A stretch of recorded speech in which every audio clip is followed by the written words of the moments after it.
जैसा कि अक्षरा सिंह का भी एक वीडियो वायरल हो रहा है स्टेज शो का, और ये आज ही का स्टेज शो है, अभी थोड़ी देर पहले का, जिसमें अक्षरा सिंह पवन सिंह के सिग्नेचर स्टाइल में डांस करते हुए दिखाई दी होंगी आपको, जैसे कि क्लिप मैंने लगाया है।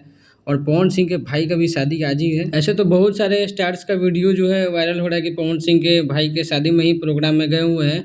उसी में अक्षरा सिंह का भी ये स्टेज शो वायरल हो रहा है कि पवन सिंह के भाई के शादी में अक्षरा सिंह पहुंची हुई है, लेकिन पवन सिंह अभी नहीं पहुंचे हुए हैं।